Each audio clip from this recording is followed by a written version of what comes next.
इतने गरीब पैदा क्यों किए? 40 करोड़ लोगों को और गरीबी के जंजाल में कैसे फेंका? आज देश का मध्यम वर्ग और गरीब का खून चूस के 5-10 उद्योगपतियों को मोदी सरकार भला कर रही है। इसका मैं खिलाफ हूं, उद्योगपतियों के खिलाफ नहीं हूं। मनरेगा की सवारी शेर की सवारी है।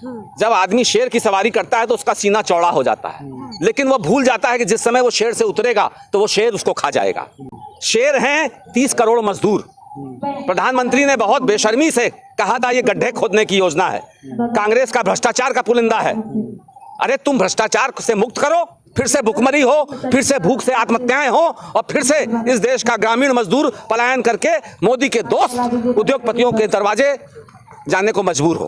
दुर्भाग्य है, जहां 30 करोड़ लोगों को राशन की आवश्यकता थी, 8 साल में यह स्थिति देश की कर दी कि 80 करोड़ को राशन देना पड़ रहा है। ये शर्म की बात है हमारे देश के लिए। सर मदद कर रहे हैं उसमें भी शर्म की बात। जो जी सर, क्या नाम है आपका?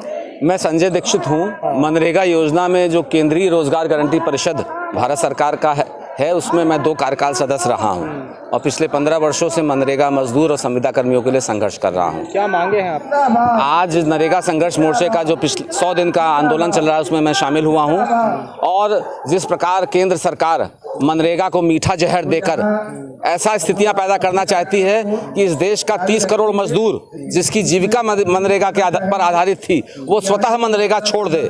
जिस तरह 2 लाख संविदा कर्मी देश में जिनको मनरेगा योजना में जो इस योजना को जमीनी स्तर पे लागू कर रहे थे, चाहे वो ग्राम रोजगार सेवक हों चाहे तकनीकी सहायक, उनको इतना कम मानदेय है कि ऐसा उनको नरकी स्थिति केंद्र सरकार ने कर दी है कि वो स्वतः जो शिक्षित हमारे टेक्निकल असिस्टेंट्स थे, ग्राम रोजगार सेवक थे, वो कहीं और नौकरी करें। तो आज 30 करोड़ मजदूरों की आवाज नरेगा संघर्ष मोर्चा के तहत इस देश में तमाम स्वैच्छिक संगठन मिलके ये 100 दिन का आंदोलन कर रहे हैं, और हमें विश्वास है कि इस देश में मजदूर जब जागेगा तभी यह आतताई अलोकतांत्रिक सरकार भारतीय जनता पार्टी की, जिसका एकमात्र उद्देश्य है कि दोबारा उनके जो उद्योगपति मित्र हैं उनके दरवाजे गांव का मजदूर फिर बंधुआ मजदूरी के लिए मजबूरी में पहुंचे, फिर से पलायन शुरू हो गांव में और उनका शोषण उद्योगपतियों द्वारा हो। ये हम सभी, यद्यपि मैं कांग्रेस का सदस्य हूं, लेकिन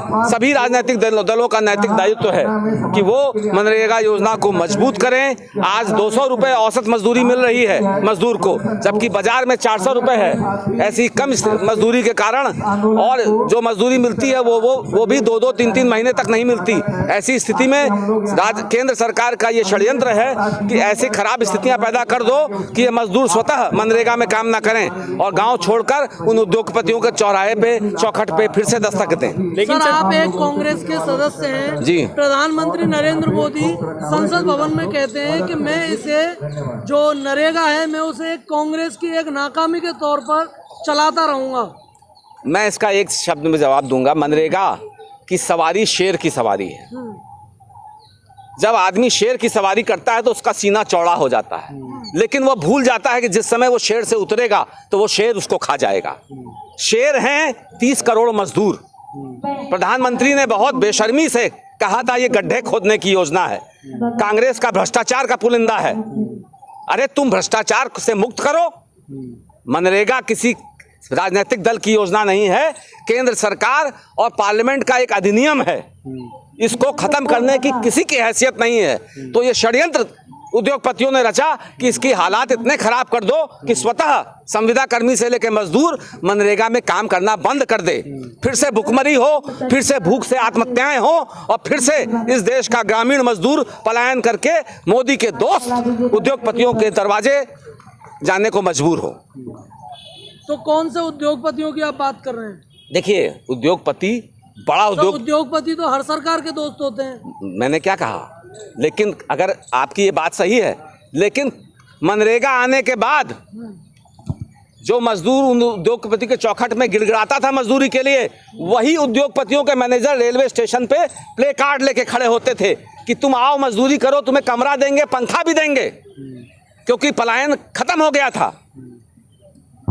उद्योगपति कोई बुरी चीज नहीं होती है, लेकिन उद्योग को बढ़ावा गरीब के रोटी के दम पे दिया जाए ये गलत है। आज देश का मध्यम वर्ग और गरीब का खून चूस के 5-10 उद्योगपतियों को मोदी सरकार भला कर रही है, इसका मैं खिलाफ हूँ, उद्योगपतियों के खिलाफ नहीं हूँ। सर वो तो गरीबों की भी मदद कर रहे हैं ना। अभी देखिए 80 करोड़ लोगों को उन्होंने राशन बांटा। लॉकडाउन में दुर्भाग्य है, जहां 30 करोड़ लोगों को राशन की आवश्यकता थी, 8 साल में यह स्थिति देश की कर दी कि 80 करोड़ को राशन देना पड़ रहा है। ये शर्म की बात है हमारे देश के लिए। सर मदद कर रहे हैं, उसमें भी शर्म की बात। जो क्यों इतने गरीब पैदा क्यों किए? 40 करोड़ लोगों को और गरीबी के जंजाल में कैसे फेंका? ये महत्वपूर्ण है। लगातार जैसे आपको आंदोलन के 22 दिन हो गए हैं, कोई सरकार की तरफ से डेलीगेशन आपसे मिल रहा है? सरकार वार्ता में नहीं विश्वास करती है। हाँ। सरकार इस मुगालते में है और सरकार की कोशिश है कि लोकतंत्र खत्म किया जाए।